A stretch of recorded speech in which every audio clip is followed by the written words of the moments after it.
এই গাছগুলোতে আমি শীত এবং অল্প গরমে সর্ষের খোল জল দিই প্রতি সপ্তাহে।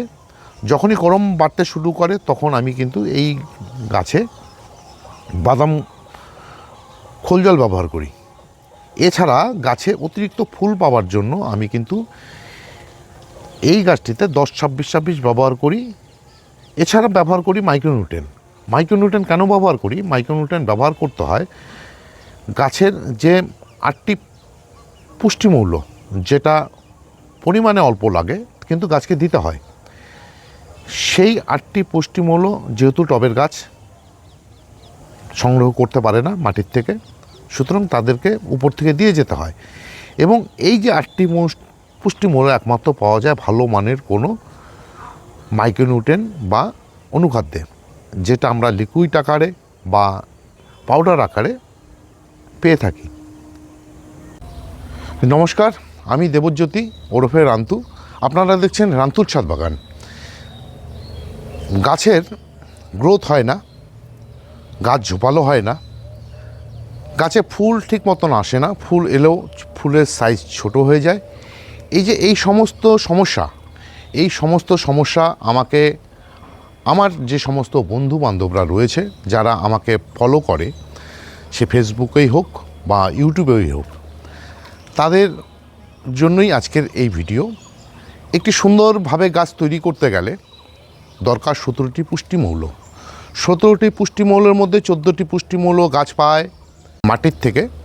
কিন্তু যেহেতু আমরা টবে গাছ করি, মানে ছাদ বাগানে যেহেতু আমাদের টবে গাছ, সেই সমস্ত টবের গাছকে 14টি পুষ্টিমৌল কিন্তু দিয়ে দিতে হয়। কেন দিতে হয়? যেহেতু গাছগুলো টবের মধ্যে থাকে, অল্প একটু মাটির মধ্যে, গাছগুলো তা সংগ্রহ করতে পারে না যদি টবের মধ্যে সে সমস্ত পুষ্টিমৌল না থাকে। তাই আমাদেরকে যে 14টি পুষ্টিমৌল, এই 14টি পুষ্টিমৌল কিন্তু গাছগুলোকে দিয়ে দিতে হয়। দিয়ে দেওয়ার ফলে গাছগুলোর থেকে কিন্তু সুন্দরভাবে ফুল এবং ফল ফলতে থাকে। এই 14টি পুষ্টিমৌলের মধ্যে 6টি হচ্ছে ম্যাক্রোনিউট্রেন এবং 8টি হচ্ছে মাইক্রোনিউট্রেন। এই 6টি ম্যাক্রোনিউট্রেন, সেই 6টি ম্যাক্রোনিউট্রেনের মধ্যে মুখ্য 3টি ম্যাক্রোনিউট্রেন হলো নাইট্রোজেন, ফসফরাস এবং পটাশিয়াম, যা কিনা গাছের শুরুর থেকেই দরকার। এরপরে দরকার পড়ে ক্যালসিয়াম, ম্যাগনেসিয়াম এবং সালফার। এই 14টি পুষ্টিমৌলের মধ্যে যে 6টি ম্যাক্রোনিউট্রেনের কথা আপনাদেরকে বললাম, তার মধ্যে নাইট্রোজেন, পটাশিয়াম, ফসফরাস এগুলো হচ্ছে মুখ্য, এবং গৌণ সেগুলো হচ্ছে ক্যালসিয়াম, ম্যাগনেসিয়াম এবং সালফার। এছাড়া আমরা গাছকে 8টি মাইক্রোনিউট্রেন দেই। সেই 8টি মাইক্রোনিউট্রেনের মধ্যে হচ্ছে ক্লোরাইড বা chlorine, iron, boron, manganese, copper, zinc, molybdenum. এই যে 8টি মাইক্রোনিউট্রেন, এই মাইক্রোনিউট্রেন কিন্তু গাছের খুব অল্প পরিমাণে লাগে, কিন্তু গাছকে দিয়ে যেতে হয়। গাছকে দিতে হয় গাছের ঠিক ফুল আসার আগে। গাছ থেকে যখন কুঁড়ি আসে সে সময়, এবং কুঁড়ির থেকে যখন ফুল ফোটে তখন আবার দিতে হয়। সেই ফুলের থেকে যখন গুটি সেট হয় তখন, এবং গুটির থেকে যখন ফলগুলো মার্বেলের সাইজ হয় ঠিক তখন, আবার ফলগুলো পরিপক্ক হওয়ার আগ পর্যন্ত এই মাইক্রোনিউট্রেন কিন্তু গাছগুলোতে দিয়ে যেতে হয়। বিশেষ করে বলবো জিঙ্ক এবং বোরনের কথা। জিঙ্ক এবং বোরন কেন গাছকে দিতে হয়? জিঙ্ক বোরন গাছকে দিতে হয় গাছের যে গুটিগুলি, মানে ফুলের থেকে ফল হয়ে যে গুটিগুলো হয়, সে সমস্ত গুটিগুলো যেন ঝরে না পড়ে এবং ফলগুলো যেন ফেটে না যায়, তার জন্য কিন্তু জিঙ্ক এবং বোরন দিয়ে দিতে হয়। এই যে মাইক্রোনিউট্রেন, এই মাইক্রোনিউট্রেন আমরা কোথার থেকে পাই? মাইক্রোনিউট্রেনগুলো আমরা সাধারণত পেয়ে থাকি বাজারে যে সমস্ত মাইক্রোনিউট্রেন বা অনুখাদ্য থাকে, বিশেষ করে তরল আকারে এবং পাউডার আকারে। সে সমস্ত মাইক্রোনিউট্রেন যেহেতু খুব কম পরিমাণে লাগে গাছের, তাই 15 দিন অন্তর অন্তর ব্যবহার করতে হয়। এছাড়া ম্যাক্রোনিউট্রেনের মধ্যে ক্যালসিয়াম, ম্যাগনেসিয়াম এবং সালফার, এগুলো দিতে হয় গাছকে প্রতি মাসে একবার করে। প্রতি মাসে একবার করে দিতে হয় এই কারণে, গাছের যে ডেফিসিয়েন্সিগুলো লক্ষ্য করা যায়, পাতা হলুদ হয়ে যাওয়া, পাতা ফ্যাকাশে হয়ে যাওয়া, সে সমস্ত ম্যাক্রোনিউট্রনের জন্য, ক্যালসিয়াম, ম্যাগনেসিয়াম এবং সালফারের জন্য, তার জন্য প্রতি মাসে একবার করে গাছগুলোতে কিন্তু এই যে 3টি পুষ্টি উপাদান, এই 3টি পুষ্টি উপাদান দিয়ে যেতে হয়। আর নাইট্রোজেন, ফসফরাস, পটাশিয়াম, এটা হচ্ছে গাছের মুখ্য পুষ্টি উপাদান। এটা ছাড়া গাছ যেমন বাড়বে না, ঠিক তেমনই গাছ সুন্দর হবে না, ঠিক তেমনই কিন্তু গাছে ফুল ফল হবে না।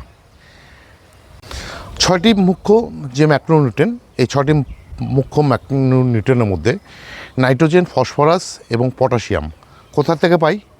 নাইট্রোজেন পাই আমরা কম্পোস্টের থেকে, বিভিন্ন খোলের থেকে। ফসফরাস পাই আমরা হাড় গুঁড়ো থেকে। এছাড়া বাজারে সুপার সিঙ্গেল ফসফেট বলে একটি রাসায়নিক উপাদান রয়েছে, তার মাধ্যমে। এছাড়া পটাশিয়াম আমরা পাই কলার খোসা জৈবভাবে, আলুর খোসা, পেঁয়াজের খোসা। রাসায়নিকভাবে বা বাজারে যে সমস্ত পাওয়া যায়, লাল পটাশ বলে একটি উপাদান পাওয়া যায়, এমওপি যাকে বলা হয়। এছাড়া পাই আমরা এসওপির থেকে।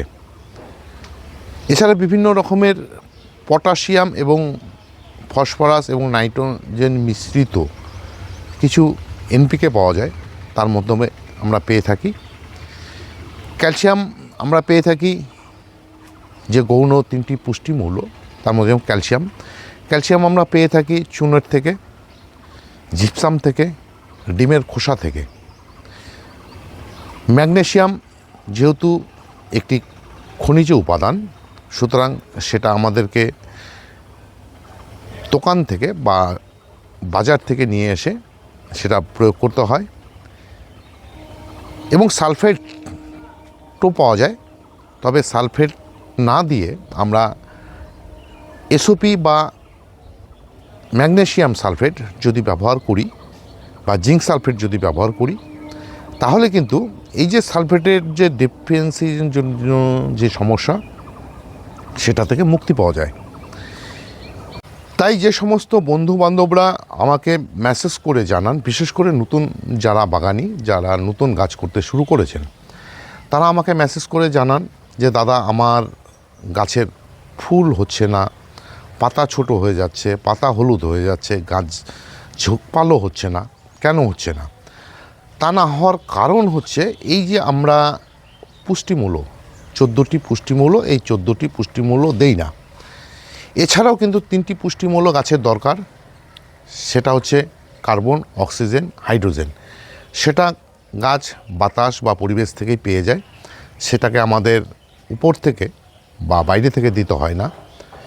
কিন্তু মাটির মধ্যে যে সমস্ত গাছ লাগানো থাকে, তাদেরকে কিন্তু এই সমস্ত যে পুষ্টি উপাদান না দিলেও চলে, কারণ গাছ মাটি থেকে সেই সমস্ত পুষ্টিমূল্য খুব সহজেই পেয়ে যায় এবং খুব সহজেই সংগ্রহ করতে পারে। কিন্তু যেহেতু টবের গাছে দিতে হয়, তাই নিয়ম মাফিক এবং প্রয়োজন মতো গাছকে যদি আমরা এই সমস্ত পুষ্টি উপাদানগুলি ঠিকঠাক দিয়ে দিতে পারি, তাহলে কিন্তু গাছের এই যে সমস্যা, এই সমস্যাগুলো আসতে চায় না। এই ছিল আজকের ভিডিওটি যদি ভালো লেগে থাকে তাহলে একটি লাইক দেবেন, কমেন্ট করবেন, এবং আমার চ্যানেলটি যদি সাবস্ক্রাইব করা না থাকে তাহলে অবশ্যই চ্যানেলটি সাবস্ক্রাইব করে নেবেন, কেননা প্রতিদিন দুপুর 2টোয় আমার চ্যানেল রান্তুর ছাদ বাগানে এই গাছ সংক্রান্ত বিষয়ের উপরে কোনো না কোনো ভিডিও চলেই আসে। সেই সমস্ত ভিডিও দেখতে হলে বা পেতে চাইলে আমার এই যে চ্যানেল রান্তুর ছাদ বাগান, এই চ্যানেলটিকে সাবস্ক্রাইব করে নিতেই হবে। সবাইকে অশেষ অশেষ ধন্যবাদ এবং শুভেচ্ছা জানিয়ে আজকের এই ভিডিও শেষ করছি। সবাই ভালো থাকবেন, সুস্থ থাকবেন, সবুজের সাথে থাকবেন। ধন্যবাদ।